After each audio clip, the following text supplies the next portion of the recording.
श्रमिक, कष्टकरी, कामगारांच्या प्रश्नांसाठी संघर्षरत राहिलेले भारतीय कम्युनिस्ट पक्षाचे ज्येष्ठ नेते कॉम्रेड बाबा यादव यांचं 12 जुलैला निधन झालं. भारतीय कम्युनिस्ट पक्ष कार्यालयात त्यांना आदरांजली वाहण्यासाठी शोकसभा घेण्यात आली. कॉम्रेड दिलीप पवार सभेच्या अध्यक्षस्थानी होते. यावेळी उपस्थितांनी कॉम्रेड बाबा यादव यांच्या आठवणींना उजाळा देत त्यांच्या कार्याचा गौरव केला.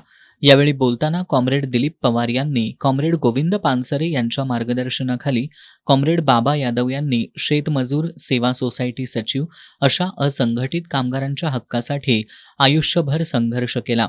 शुगर मिलमधील नोकरीचा त्याग करून त्यांनी पूर्णवेळ संघटनात्मक काम स्वीकारल्याचं सांगत त्यांच्या आठवणींना उजाळा दिला. कॉम्रेड स्मिता पानसरे यांनी कष्टकऱ्यांना संघटित करणं आणि त्यांना न्याय हक्क मिळवून देण्यासाठी रस्त्यावरची लढाई तीव्र करणं गरजेचं असल्याचं सांगत सध्याच्या कष्टकऱ्यांच्या विरोधातील सरकारविरोधात निकरानं लढा हीच कॉम्रेड बाबा यादव यांना खरी श्रद्धांजली ठरेल अशा भावना व्यक्त केल्या.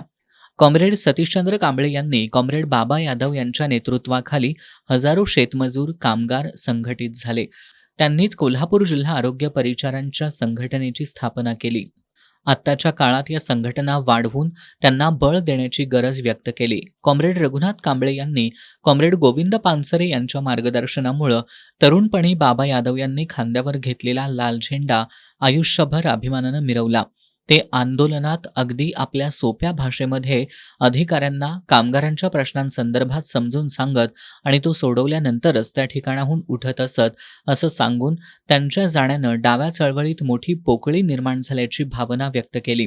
यावेळी आयटकचे general secretary comrade Sadashiv Nikam, Ramesh Wadnagekar, Vivekanand Godse, Bansi Satpute, Baba Dhere, Sunil Jadhav, S.B. Patil, Malhar Patil, दिलदार मुजावर, शंकर पाटील, सुशील कुमार शिंदे, V.D. पाटील, कृष्णा चौगुले, शुभांगी पाटील, संभाजी देसाई, कृष्णा चौगुले, योगेश चव्हाण आदी उपस्थित होते.